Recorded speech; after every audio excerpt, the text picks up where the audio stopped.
So Masti ಠಾಣಾ ವ್ಯಾಪ್ತಿಯಲ್ಲಿ ಬರುವ ಮಾಕಾರಹಳ್ಳಿ ಅನ್ನೋ ಒಂದು ಜಾಗದಲ್ಲಿ ಈ ಒಂದು ಕ್ವಾರಿಯಲ್ಲಿ ಈ ದಿನ ಡ್ರಿಲ್ಲಿಂಗ್ ಮಾಡೋ ಸಮಯದಲ್ಲಿ ಕಲ್ಲುಗಳು ಬಿದ್ದು ಒಬ್ಬ ಮೃತಪಟ್ಟಿದ್ದಾನೆ. ಹಾಗೆ ಇಬ್ಬರು ಅವರಿಗೆ ಗಾಯಗಳಾಗಿದೆ. ಒಬ್ಬ ಬಂದ್ಬಿಟ್ಟು ವೆಂಕಟೇಶ್ ಅಂತ, ಮೂಲತಃ ಪುಂಗನೂರು ಆಂಧ್ರ ಪ್ರದೇಶವನಾಗಿದ್ದು ಅಲ್ಲಿ ಅವನು ಹೆಲ್ಪರ್ ಕೆಲಸ ಮಾಡ್ತಾ ಇದ್ದ. ಇನ್ನು ಇಬ್ಬರು ಯಾರು ಗಾಯಾಳುಗಳಿದ್ದಾರೆ, ಒಬ್ಬ ಬಂದ್ಬಿಟ್ಟು ಈಶ್ವರ್ ಅಂತ ಮಧ್ಯಪ್ರದೇಶದವನು, ಮತ್ತೊಬ್ಬ ಬಂದ್ಬಿಟ್ಟು ಹರೀಶ್ ಅಂತ ತಮಿಳ್ನಾಡುವನು.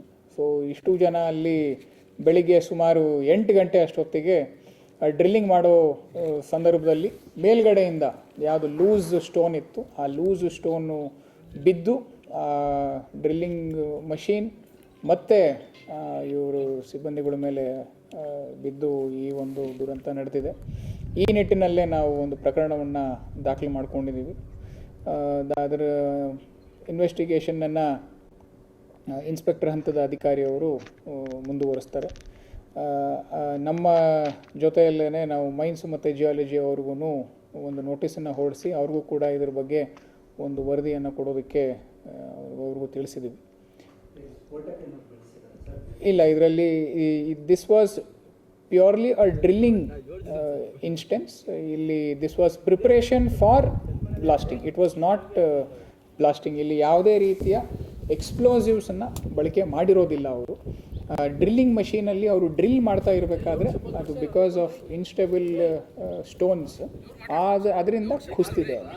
ಸೊ ಯಾವುದೇ ಸ್ಫೋಟಕ ವಸ್ತು ನಮಗೆ, ನಾವು ಅಲ್ಲಿ ಜಾಗಕ್ಕೆ ಹೋಗಿ ಚೆಕ್ ಮಾಡಿದಾಗ ನಮಗೆ ಸಿಕ್ಕಿಲ್ಲ. ಆಮೇಲೆ ಅಲ್ಲಿ ಯಾವುದೇ ರೀತಿಯ ಯಾರು ವರ್ಕರ್ಸ್ ಇದ್ದರು ಅವರ ಬಾಡಿ ಮೇಲೂ ಕೂಡ ಯಾವುದೇ ರೀತಿಯ ಸ್ಫೋಟಕ ವಸ್ತುವಿನ ಅದೇನು ರೆಸಿಡ್ಯೂ ಆಗಿರ್ಬೋದು ಅದು ಸಿಕ್ಕಿಲ್ಲ.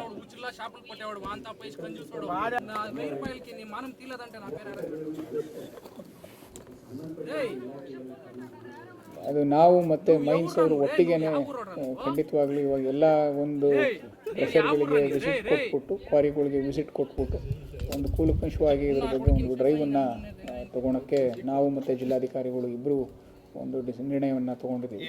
ಅದೇ ನಿಟ್ಟಿನಲ್ಲೇ ನಮ್ಮ ಕೆಲಸ